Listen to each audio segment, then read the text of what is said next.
చెప్పు. ఏం వండుతున్నావు అమ్మా? పప్పు దోసకాయ బాబు.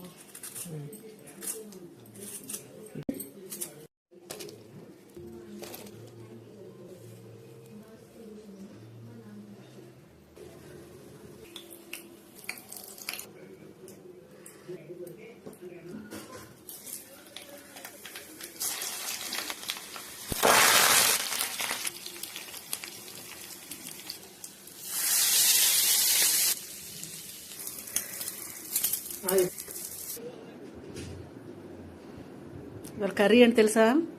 పప్పు దోసకాయ విత్ ఆమ్లెట్ విత్ చల్లమిరపకాయల ఫ్రై. తిని చెప్పు ఎలా ఉందో.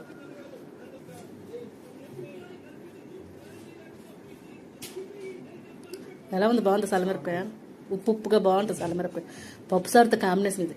ఈ వీడియో నచ్చినట్లయితే లైక్ చేసి, షేర్ చేసి, సబ్స్క్రైబ్ చేయండి ప్లీజ్.